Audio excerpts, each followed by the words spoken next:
U.S. House of Representatives in Tennessee's 8th District.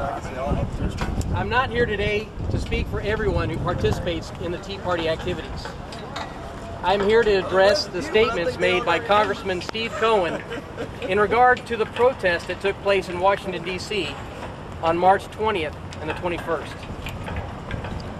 The reason I feel that I'm qualified to speak about this is because I was one of the protesters that Congressman Cohen is referring to and maligning. During a radio talk show interview, Representative Cohen made unfounded, hate-filled remarks concerning members of the Tea Party movement, in particular those who were protesting the health care reform legislation.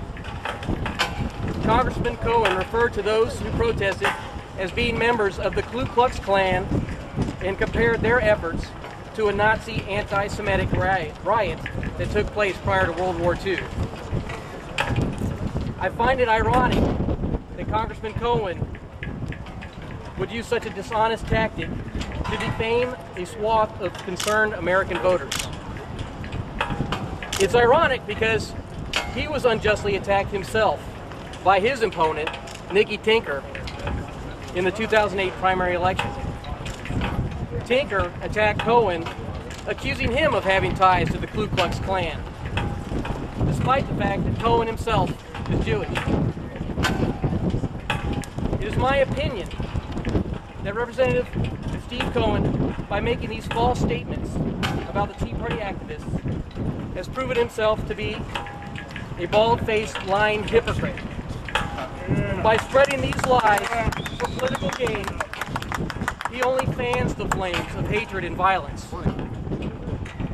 In the interview, he stated that there was opposition to African Americans.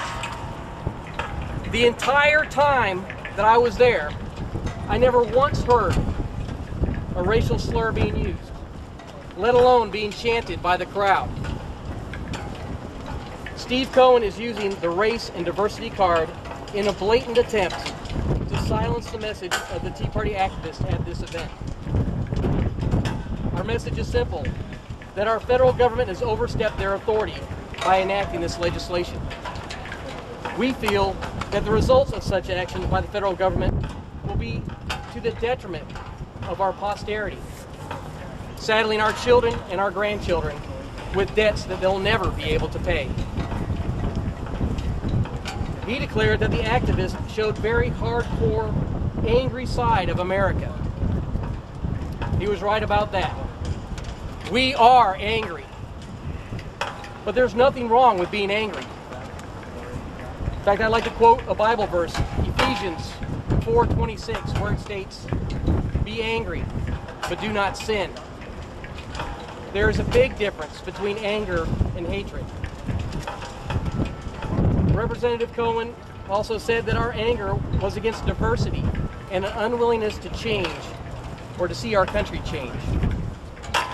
It has nothing to do with diversity, but it has everything to do with the unwillingness to see our country change into something other than what our founding fathers and our families have fought, bled, and died for the past 200 years. Yeah. Thank you. Take some questions.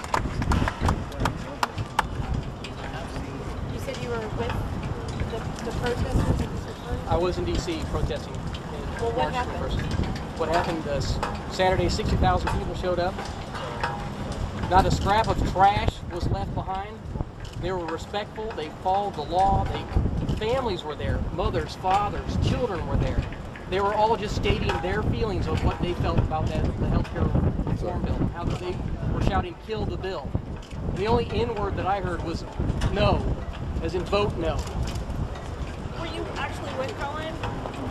Were you actually right where Cohen was standing? I was under the balcony that he mentioned that he came out upon. Yeah, I just want to know if you saw him. Oh, I did see him, yes. I was there with the Tennessee flag, which, by the way, has also been referred to by, like, blogs and, like, the Daily Kos as some neo-Nazi hate group flag. And of course, it took them probably a day and a half to figure out it was a Tennessee state flag. Yeah, where was Congressman Cohen's response to that accusation that the Tennessee state flag is somehow related to neo-Nazism? Why would he target constituents in his own district. He Why saw not? the flag. He saw the flag. Couldn't have missed it. It was right underneath the balcony. Dumbfounded to me. I also was in D.C. I saw Congressman Cohen come out 4 times. I never heard the N-word. I never saw spitting. I never heard racial chants. I don't know what they're talking about. I was there. Any other questions? Is there any proof that any of this took place? Anybody got any tapes that happened in D.C.? Video, audio, Audio? It's all made up. secondary witnesses. Mr. Sturgeon, this is a very difficult charge to defend against. If somebody claims that you're a racist, how do you defend against it? How do you say that this didn't take place? It's one of the reasons why it's such a powerful card and that it's being used, is that it's easy to dismiss us as radicals or right-wing wingnuts, which we aren't. Yeah, far from it. We're just concerned Americans. Mark, what did you